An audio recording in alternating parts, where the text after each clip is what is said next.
It's difficult. I've watched, and I've even had team members at the MRP say to me stuff. They'll confessional, I don't do a morning sit. I love this every time I come to MRP because I know we're going to do this, and it's so powerful. But I can't seem to sustain it afterwards.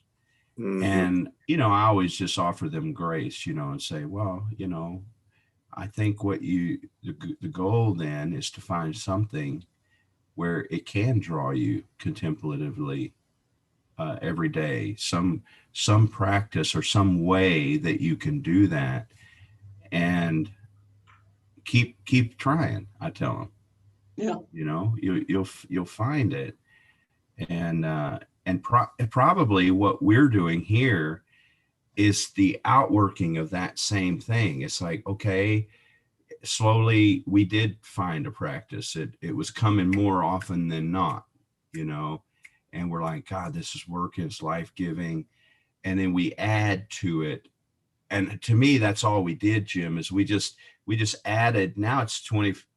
Well, you give us a break at 8 hours, I think.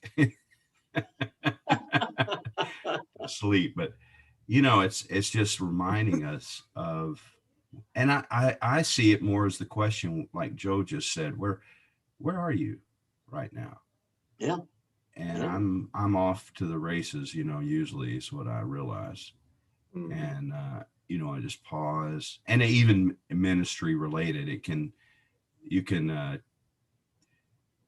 I think people who do a lot of active ministry can cheat. We think we're present because we're actually reading the Bible when it goes off, but we're yeah, I'm present, I'm reading scripture, but I'm actually preparing a sermon. It's very different. So I think it could be very powerful and illumined, but I'm not naive. I've said this to Jim a bunch of times. I think a lot of men will do it and then set it aside. They'll do it for the course, and then they'll set it aside, no matter if it worked or not, Jim. They just aren't like you. I've told you before. Yeah. You got to understand, other people are not like you, And even I'm not like you, but I'm close. No. I'm pretty close. I can appreciate and long for and hold on to it. But I look around, and I mean, I don't know what you guys think, but I think a lot of guys will go through and they'll think it was a really good cohort. They'll find it meaningful, but then they'll find either they just do the morning sit, which I would celebrate personally, or as one guy told me, well, this is literally what he said.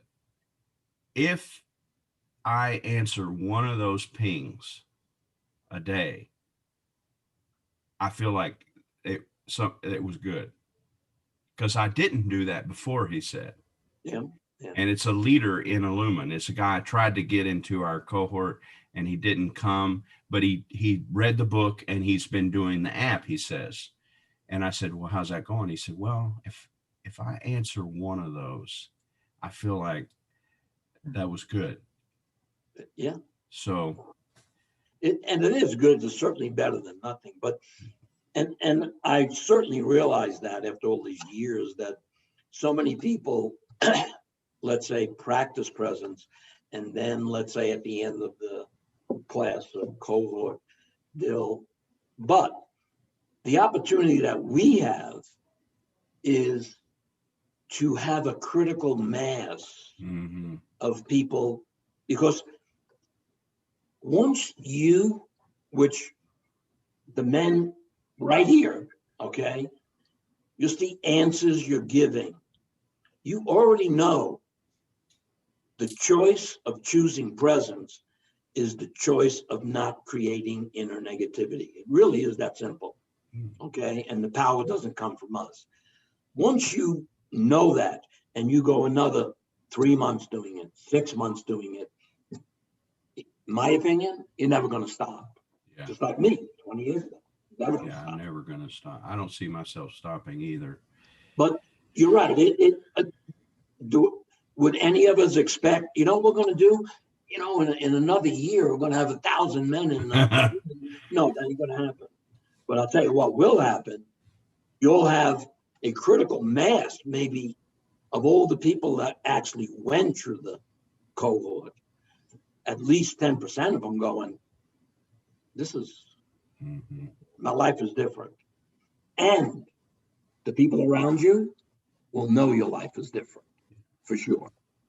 When it's like my sister-in-law said, Jim, when are you doing your next class? I want, a couple of months or whatever. He says, I want to be in your next class. So I says, well, I've been doing this for 2, 3 years. Why do you want to be in my next class? She says, I want what Patricia has. Wow. Because they noticed the difference in my wife. Gee whiz. Hey. Well, and I think it's good for us to, like you say, that critical mass where we're talking about it, are telling our stories, that this is the kind of thing, it's not automatic. You have to set the intention every day, like Stephen was saying early on. And then when you're coming back to it, it's so much easier. And,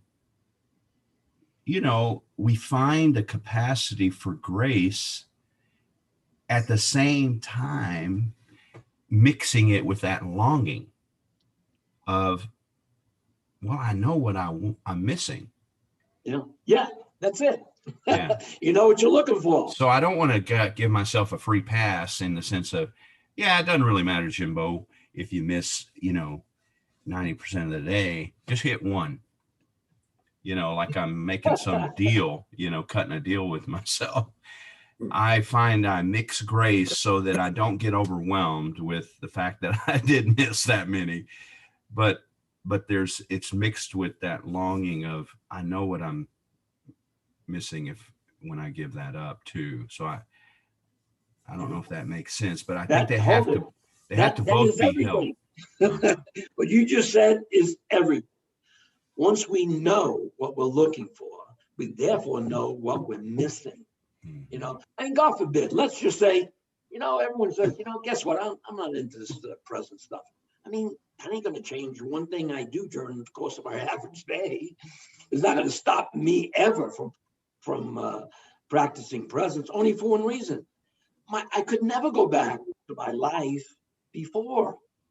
It was like giving up something I thought was absolutely impossible and taking back something that always caused me inner unease and chaos at times and inner negativity. And if you asked me 20 years ago, Jimmy, are you a happy guy? I absolutely would say yes. And I was, until I realized I wasn't.